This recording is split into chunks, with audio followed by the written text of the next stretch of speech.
Assalamualaikum warahmatullahi wabarakatuh. Alhamdulillah wassalatu wassalamu ala sayyidina Rasulillah wa ala alihi wa sahbihi wa mawalah wa la hawla wa la quwwata illa billah, amma ba'd. Hadirin wal hadirat yang saya cintai karena Allah, Ustaz Ahmad Nu'man, segenap pengurus Masjid Al-Maghfirah, BPJS, Jam Sostek, semoga Allah Subhanahu wa taala selalu menjaga antum lahir dan batin, memuliakan antum, mengangkat derajat antum, mengabulkan semua hajat antum di dunia akhirat, dan memberikan antum kehidupan yang sakinah, mawaddah warahmah, serta kematian yang husnul khatimah. Amin Allahumma amin. Saudara, Allah itu begitu cinta kepada Nabi. Kalau mau kita ibaratkan, sebaik apapun kita menjelaskan tentang kenikmatan makan durian, tidak akan pernah sampai rasanya di lidah orang yang tidak mencoba durian itu. Bagaimanapun kita menjelaskan, namun kita bukan Nabi Muhammad Sallallahu Alaihi Wasallam dan kita tidak merasakannya. Bagaimana Allah Subhanahu Wa Taala memuliakan manusia bahkan sebelum manusia itu ada. Sebelum wujudnya ada saja, baik dalam bentuk nur maupun sudah menjadi manusia, Allah sudah deklarasikan cinta itu. Perumpamaan yang dekat seperti ketika bapak-bapak pertama kali menikah dan pengen punya anak. Lalu bapak bilang sama istri, kalau nanti kita punya anak, kita akan berikan kasih sayang kita akan berikan perhatian dan pendidikan terbaik, nutrisi terbaik kita berikan. Itu anak belum ada. Allah Subhanahu wa taala berfirman di dalam Al-Qur'an, Innallaha wa malaikatahu yusalluna 'alan nabi. Allah mendeklarasikan cinta. Saya cinta kepada orang ini. Kita belajar ilmu tauhid bahwa kalam Allah, firman Allah itu tidak terkait dengan kemarin, sekarang, besok. Dan ketika Allah Subhanahu wa taala sudah berfirman bahwa Allah mencintai Nabi, itu artinya Nabi belum lahir, belum diciptakan, Allah sudah cinta. Ketika Nabi lahir, Allah sudah cinta. Setelah Nabi meninggal, Allah tetap cinta. Sampai kapanpun, tidak kenal kemarin, sekarang, besok, Allah bilang, saya cinta orang ini. Deklarasi seperti ini datang dari Tuhan yang tidak butuh kepada Nabi. Kemudian Allah lanjutkan, wa malaikatahu. Bahkan tidak cukup sampai di situ. Allah ingin memuliakan malaikat. Gimana caranya? Menyuruh malaikat cinta kepada Nabi. Jangan berpikir bahwa Nabi butuh sama malaikat. Enggak. Itu Allah lagi kasih kesempatan sama malaikat untuk jadi mulia dengan mencintai Nabi. Ya ayyuhalladzina amanu sallu alaihi wasallimu taslima. Kalau kamu betul-betul punya iman, cintai orang ini. Kalau Allah yang tidak butuh kepada Nabi saja cinta, kenapa kita yang pasti butuh kepada Nabi jarang mikirin Nabi? Kapan terakhir kali kita duduk termenung sendiri, lalu kita mengingat-ingat Nabi, mengingat-ingat jasa Nabi dan betapa kita butuh kepada beliau, betapa Allah cinta kepada beliau, sampai Allah jadikan beliau itu syarat. Orang tidak bisa sampai kepada saya, kata Allah, kalau tidak lewat orang ini. Tidak ada siapapun di alam semesta bisa sampai kepada Allah kecuali melalui Nabi Muhammad SAW. Mana buktinya? Mari kita buktikan. Ketika Nabi Adam alaihi salam bersujud meminta ampun kepada Allah. Apa kata Nabi Adam? Ya Allah, aku bertobat kepadamu dengan wasilah Muhammad. Itu Nabi Muhammad belum lahir. Kemudian Allah tanya, dari mana kamu tahu nama ini? Kata Nabi Adam alaihissalam, lamma khalaqtani biyadaika ra'aitu ala qa'imil arsy maktuban la ilaha illallah Muhammadur Rasulullah. Ketika engkau ciptakan saya pertama kali, saya melihat ada namamu dan nama Muhammad. Fa'araftu annaka la tudhifu ismaka illa ila habil khalqi ilaika. Maka di situ saya tahu, tidak mungkin engkau sandingkan namamu kecuali kepada orang yang paling kamu cintai. Ini Nabi Adam. Kalau Anda lupa siapa Nabi Adam, biar saya ingatkan. Malaikat itu sujud ke depan Nabi Adam. Tapi Nabi Adam butuh kepada Nabi Muhammad. Malaikat dikalahkan oleh Nabi Adam. Ketika ditanya sama Allah, seluruh nama malaikat tidak bisa jawab. Nabi Adam bisa jawab. Tapi Nabi Adam tetap butuh Nabi Muhammad. Kita bukan Nabi. Tapi mengapa kita lupa sama Nabi? Seolah-olah kita nggak butuh sama Nabi. Ada apa dengan kita ini? Padahal kita harusnya berbahagia. Saya kalau ngelihat orang yang lagi maulidan itu, biar kata utangnya banyak, mukanya senang-senang aja tuh. Kagak ada orang lagi maulidan, mukanya sepet, itu nggak ada. Biar kata utang dia banyak. Kenapa? Tahu dia datang ke situ buat apa? Buat senang, bahagia, merayakan. Bukan merayakan kelahiran Nabi untuk Nabi. Enggak, Nabi enggak butuh kita bikin maulid. Kita yang butuh untuk diri kita. Familiar kan sama kisahnya Abu Lahab? Kalau orang seperti itu saja, yang sudah dijamin masuk neraka bahkan sebelum mati, belum mati aja udah dijamin masuk neraka. Turunnya surat Al-Lahab itu sebelum Abu Lahab meninggal. Kalau orang sejelek itu yang dikasih gelar Imamul Mungkirin, imamnya orang yang mengingkari, hari Senin itu bisa minum dari nukrohnya, maka bagaimana orang yang beriman yang ikut merayakan kelahiran Nabi Muhammad SAW? Ini wajah-wajah antum pada sepet-sepet kalah mak-mak yang maulidan nih. Mak-mak tuh kalau maulidan biar kata utangnya banyak, tunggakannya banyak, dia ketawa aja, dia seneng aja, ngakak aja dia, bahagia. Kenapa? Meskipun dia nggak hafal dalilnya, dia tahu tuh dia seneng. Padahal Allah sudah perintahkan, qul bi fadlillahi wa bi rahmatihi fabidzalika falyafrahu wa khairum mimma yajma'un. Muhammad, sampaikan kepada umatmu untuk berbahagia, karena mereka sudah aku kasih anugerah dan rahmat, dan itu lebih baik dari semua yang mereka kumpulkan. Wa ma arsalnaka illa rahmatan lil alamin. Kita sudah diberikan Nabi Muhammad. Dan Nabi Muhammad SAW itu betul-betul dicintai Allah, sampai-sampai Allah firmankan dalam Al-Quran, qul in kuntum tuhibbunallaha fattabi'uni yuhibbukumullah wa yaghfir lakum dzunubakum. Muhammad, kasih tahu sama manusia, kalau mereka cinta sama saya, mereka mau saya, ikuti kamu, barulah saya mau mencintai mereka dan mau mengampuni dosa mereka. Ini apa, saudara? Kita ini pengen hidup senang tapi lupa sama Nabi. Allah sudah katakan kamu nggak bisa senang kalau lupa Nabi. Rumah tangga kita pengen bahagia, cara Nabi nggak kita pakai. Padahal Allah sudah katakan kalau kamu pengen senang, ikuti cara Nabi. Kita tinggalkan itu.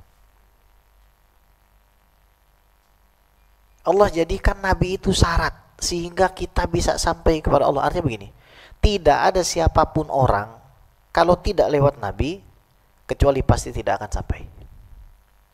Gak akan sampai. Ini yang sekarang kita hadapi di dalam kehidupan kita, perlu untuk direvisi. Ada waktu senggang, duduk. Lagi istirahat, duduk. Ingat Rasulullah, Allahumma salli ala Sayyidina Muhammad wa ala ali Sayyidina Muhammad. Assalamu alayka Ya Sayyidi ya Rasulullah, ya Rasulullah. Mungkin lingkungan kita tidak mendukung, tapi jadilah kita orang yang punya integritas. Kalau kita baca biografi orang-orang yang hartanya ratusan miliar dolar, ya, saya sudah ringkas 10 daripada buku-buku mereka itu. Kesimpulannya cuma satu. Orang yang sukses itu orang yang tidak dikendalikan oleh lingkungannya. Tapi dia yang bisa mengendalikan dirinya di tengah lingkungan yang berbeda. Kita orang Islam, diminta beriman kepada Nabi. Ingat Nabi. Assalamualaikum ya Sayyidi ya Rasulullah. Maka nanti dalam hati itu akan timbul seperti satu nur, cahaya, yang membuat antum ngerasa kalau antara Gatot Subroto sama Madinah Munawwaroh itu gak ada jarak. Gampangnya gitu deh. Nah sekarang sebaliknya, kita lihat orang yang masuk ke Raudhah itu rata-rata sudah kehilangan adab. Mereka sudah lupa mau masuk kemana. Sehingga ketika dibuka antrian itu mereka lari. Brrrr, yang dituju Raudhah, mereka lupa di samping mereka itu ada siapa. Seperti ngantri sembako. Yang difikirin gimana caranya biar bisa sholat, bisa sujud, minta fulus. Apalagi harim. Apalagi bisnis. Dia lupa di samping dia itu ada siapa. Tujuan dia tuh bukan ke Raudhah sebenarnya, ke situ. Gak punya adab. Main dorong sikut, main begini. Itu kira-kira kalau Nabi SAW ngelihat fenomena kayak begitu, marah saya yakin, nggak suka beliau. Apalagi kadang-kadang di sana mutawi'nya itu galak sekali gitu. Kita ini tamu-tamu Nabi Muhammad SAW. Orang yang datang ke sana itu diundang oleh Allah dan oleh Rasulullah SAW. Maka harus dimuliakan. Kalau antum nanti dikasih rezeki ziarah Nabi, amin. Ziarahlah dengan hati. Dan itu harus dibiasakan dari sekarang. Hati itu gak bisa antum persiapkan, mau berangkat besok, antum siap-siap sekarang, sulit. Harus dari sekarang, sebelum fisik antum ke sana, hati antum harus sudah di sana. Baru nanti Allah mudahkan antum ke sana untuk menyenangkan Nabi. Saya duduk tadi pagi itu diam. Saya senyum sendiri. Istri saya tanya, Abi kenapa senyum-senyum sendiri? Mungkin pikirnya saya pengen nambah lagi kali gitu kan. Saya suuzon banget gitu kan. Saya diam aja, nggak apa-apa. Saya bilang. Dalam hati saya bilang, saya ini banyak sekali maksiatnya, banyak sekali dosanya. Tapi ya Allah, Engkau takdirkan saya jadi umat Nabi. Sungguh saya nggak pantas jadi umat Nabi. Tapi Engkau takdirkan ini, gimana saya mau tolak, ini takdir baik, saya bilang. Meskipun kita ini maksiatnya banyak, tapi kita toh tetap jadi umat Nabi Muhammad Sallallahu Alaihi Wasallam. Meskipun dosa yang udah kita buat gak bisa kita hitung, tetap kita ini umatnya Nabi. Itu aja udah bikin kita girang, bikin kita senang. Saya pikirin lagi Nabi Muhammad itu. Assalatu wassalamu alaika ya Sayyidi ya Rasulullah. Saya bayangkan betul-betul gimana posisi saya itu ada di samping Raudhah di hadapan makam Nabi itu. Assalatu wassalamu alaika ya Sayyidi ya Rasulullah. Kalau kita tidak selalu connect kepada Nabi, hilang nanti lama-lama keimanan kita, hilang. Ada orang buta datang ke Nabi, ya Rasulullah saya pengen lihat. Terus kata Nabi, kalau kamu sabar kamu akan dikasih surga. Enggak ya Rasulullah, saya pengen lihat. Baik, sekarang kamu wudu, perbaiki wudu kamu, kemudian sholat 2 rakaat, berdoa dengan doa yang saya ajarkan kepada kamu. Akhirnya orang buta itu berwudu, diperbaiki wudunya. Kemudian dia sholat 2 rakaat. Setelah sholat 2 rakaat dia berdoa, Allahumma inni atawajjahu ilaika binabiyika nabiyur rahmah. Ya Allah, aku menghadapkan diriku kepadamu bermunajat kepadamu binabiyyika Muhammadin nabi rahmah, dengan nabimu nabi rahmatan lil alamin. Allahumma syafi'hu fiyya, ya Allah jadikanlah dia pembawa kabar gembira bagi diriku. Ngelihat itu orang, Pak, orang buta.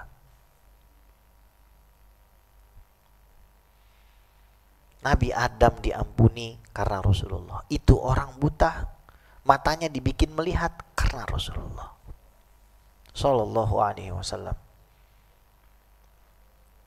Allah Subhanahu wa taala begitu mencintai Rasulullah Sallallahu alaihi wasallam.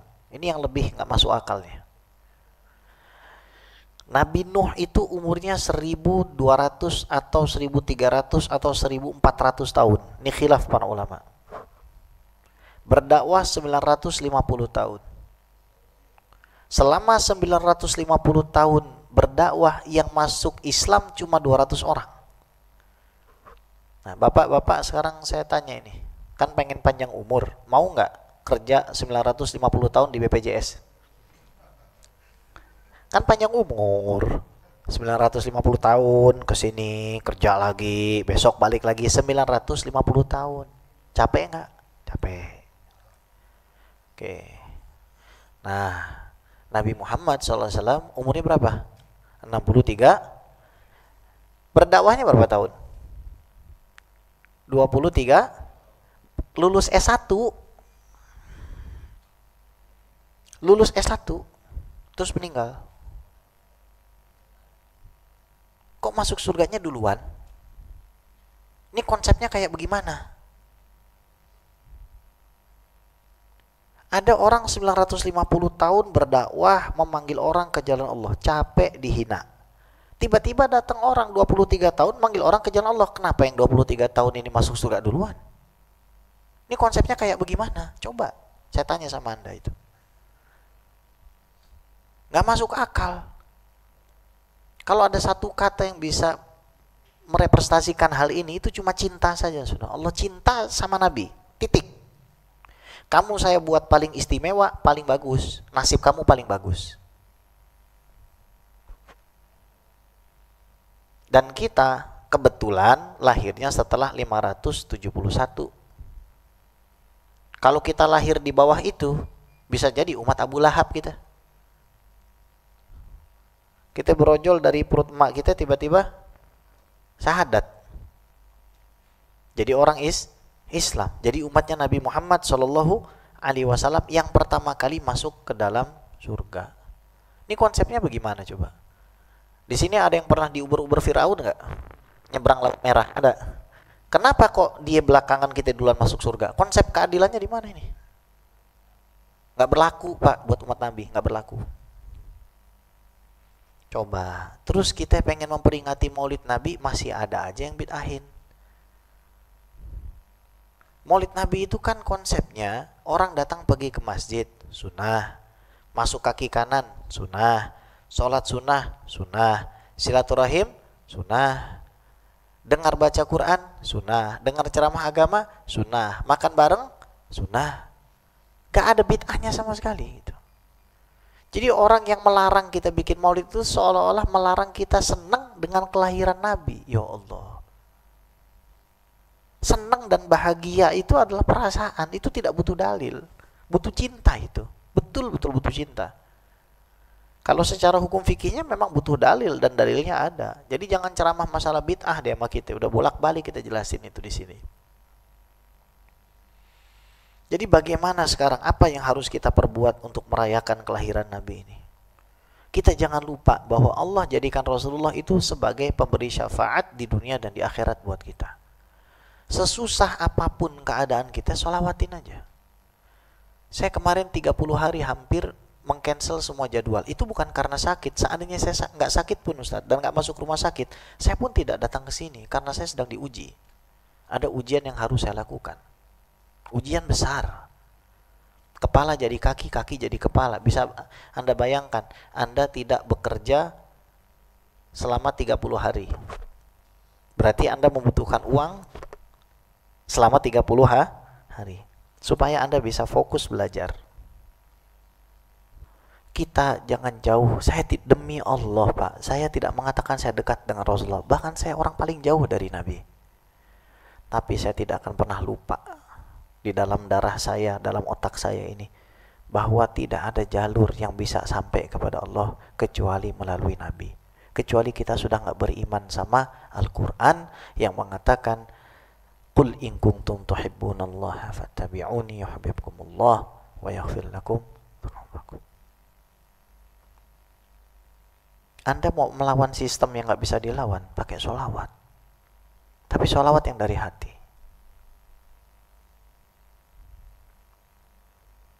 Gak masuk akal. Tidak masuk akal. Tapi terjadi gitu.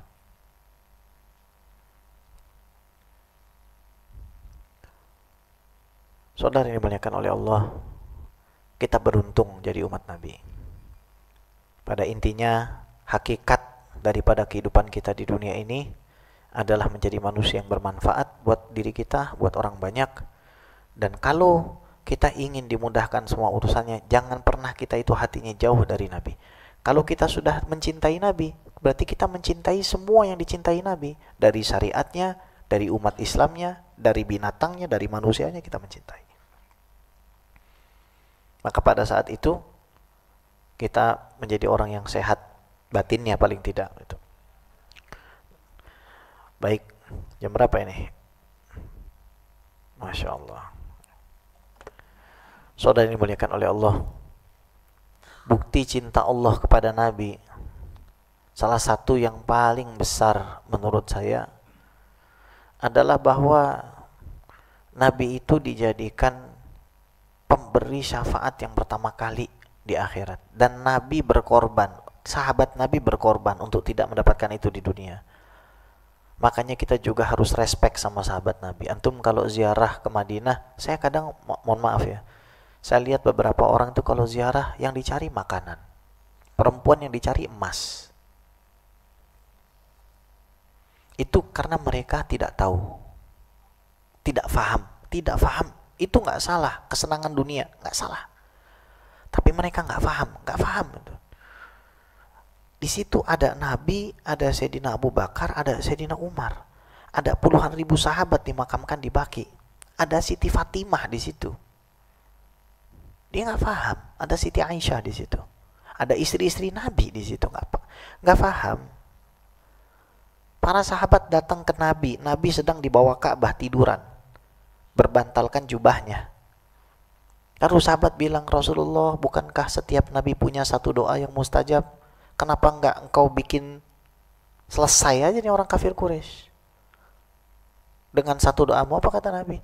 Doa ini aku simpan untuk umatku di hari kiamat. Yang dipikirin kita yang nggak pernah berperang buat Nabi, kita yang nggak pernah berjuang buat Nabi, tapi Nabi katakan syafaati li ahlil kabair min ummati. Saya bakal tolong para pembuat dosa besar dari kalangan umat saya. Ini apa sih sebenarnya gitu? Allah sedang menunjukkan cinta yang luar biasa kepada kita itu. Cinta yang gak bisa dibandingkan dengan apapun. Dengan cara apa? Allah turunkan Nabi Muhammad buat kita, Sallallahu Alaihi Wasallam. Maka untuk kepentingan kita, catat, bukan untuk Nabi sebenarnya, untuk kepentingan kita, paling gak tolong diri kita, banyakin sholawat dah. Tolong diri kita dengan banyakin sholawat itu. Banyak mengingat Nabi Sallallahu Alaihi Wasallam. Kalau anak kita belum paham, istri kita belum paham, gak apa-apa. Mungkin dia tanya nanti, Abah kenapa Pak? Bapak kenapa Pak? Papa kenapa? Kok diem aja? Gitu. Gak apa-apa. Nanti Allah yang rubah keluarga antum itu. Saya merasakan begitu. Justru kadang-kadang kalau kita jelasin ke istri pada saat dia tanya, Abi lagi ngapain kok nangis sendiri, senyum sendiri itu. Gak apa-apa. Kalau kita jelasin, hilang itu maknanya itu. Mungkin dipikirnya saya lagi nangisin utang gitu kan. Bilangin nangisin utang ya, apa gak boleh kawin lagi apa bagaimana. Biarin aja udah. Tapi bapak-bapak sekalian, saya tidak pernah menyaksikan firman Allah itu. Kalau mau sampai kepada Allah lewat Nabi. Yang sering antum dengar apa? doa akan tertahan antara langit dan bumi kecuali apa? Doa yang dibacakan sholawat. Kalau antum sholawat terus gimana tuh? Kalau antum ingat terus sama Nabi bagaimana tuh? Merasa bersyukur dapat Nabi. Merasa beruntung dapat Nabi, jadi umat Nabi. Itu udah cukup. Udah gak peduli saya tuh. Bahkan saya bilang sama beliau orang terhormat, orang yang sangat agamis, saya bilang sama ya timnya. Di situ ada wakil CEO-nya, di situ ada komisarisnya. Saya hormati semua, tapi saya bilang saya tidak butuh kepada siapapun, saya hanya butuh kepada Allah. Dari sebelum lahir saya ditanggung sama Allah, dan saya tidak ada butuh kepada siapapun kecuali kepada Allah. Selesai.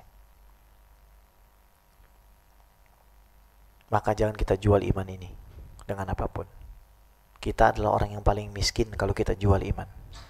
Kita adalah orang yang paling hina kalau kita jual cinta kita kepada Nabi. Kita gadaikan dengan hal-hal yang bisa merusak hubungan kita dengan Nabi Muhammad Sallallahu Alaihi Wasallam. Saudaraku yang dimuliakan oleh Allah, tidak akan habisnya kalau kita bicara tentang Nabi. Namun dua saja pesan saya untuk diri saya yang banyak dosa ini, dan untuk antum-antum semua ahli sedekah, ahli sholat, orang-orang soleh di depan saya ini. Jangan pernah satu hari kita itu lalai dari Nabi. Gak usah lama-lama Pak, 1 menit saja udah. Mikirin Nabi, nyambungin. Stop, dunia ini di stop, di pause dulu, udah antara antum dengan Nabi aja. Cukup ngomong assalamu alayka, assalatu wassalamu alayka, ya sayyidi wa habibi ya Rasulullah. Ya Rasulullah, maafin saya ya Rasulullah. Maafin saya, jangan pernah engkau tidak mengakui saya ya Rasulullah sebagai umatmu meskipun saya tidak pantas. Saya ketemu dengan orang, beliau ini dokter hebat, cerdas, tapi punya band metal, nama bandnya itu Madafaka. Waduh, nama labelnya itu Madafaka, dan itu sudah kemana-mana. Saya bilang, Mas, Bang, bikin lagu lah untuk Rasulullah. Saya bilang, diam dia. Ya kalau Habib pantas lah, Habib kan belajar agama. Saya bilang begini, Bang, kira-kira kalau abang datang ke Rasulullah, apakah Rasul suruh pulang abang atau suruh masuk? Diam dia. Jawab. Jangan diam aja, jawab. Saya bilang, suruh masuk atau suruh keluar? Suruh masuk, Beb. Terus apa pula? Saya bilang. Ada nggak kira-kira orang sejahat apapun datang ke Rasulullah ditolak? Nggak ada. Ka'ab bin Zuhair bin Abi Sulma yang suka bikin syair provokatif untuk Nabi, mau ditebas sama Nabi, sama sahabat Nabi, ditolong sama Nabi, diterima tobatnya. Dia bikin qasidah Banat Su'ad itu. Jadi sejelek apapun kita, baik itu lahir batin, maksiat yang sudah banyak kita lakukan, ini juga untuk saya. Saya ini orang yang paling banyak dosanya di antara antum. Cuma Allah tutupi dosa-dosa saya ini. Saya yang paling banyak dosa, saya yang paling banyak maksiatnya. Kita tidak bisa dapat ampunan dan kita tidak bisa dapat kehidupan yang baik kecuali kita memohon kepada Allah dengan hati yang terikat kepada kekasih Allah. Karena mahbubul mahbub mahbub. Orang yang dicintai oleh yang dicintai, maka dia juga akan dicintai. Kalau kita dicintai Rasulullah, meskipun jelek kita nih, Allah pasti akan cinta kepada kita. Wa sallallahu ala sayyidina Muhammad wa ala alihi washabihi ajma'in walhamdulillahi rabbil alamin. Rabbi fanfa'na bi barakatihim wahdinal husna bi hurmatihim wa amitna fi tariqatihim wa mu'afati minal fitani wa sallallahu ala sayyidina Muhammad wa ala alihi washabihi ajma'in walhamdulillahi rabbil alamin. Subhanakallahumma wa bihamdika asyhadu an la ilaha illa anta astaghfirukallahumma wa atubu ilaik. Wassalamualaikum warahmatullahi taala wabarakatuh.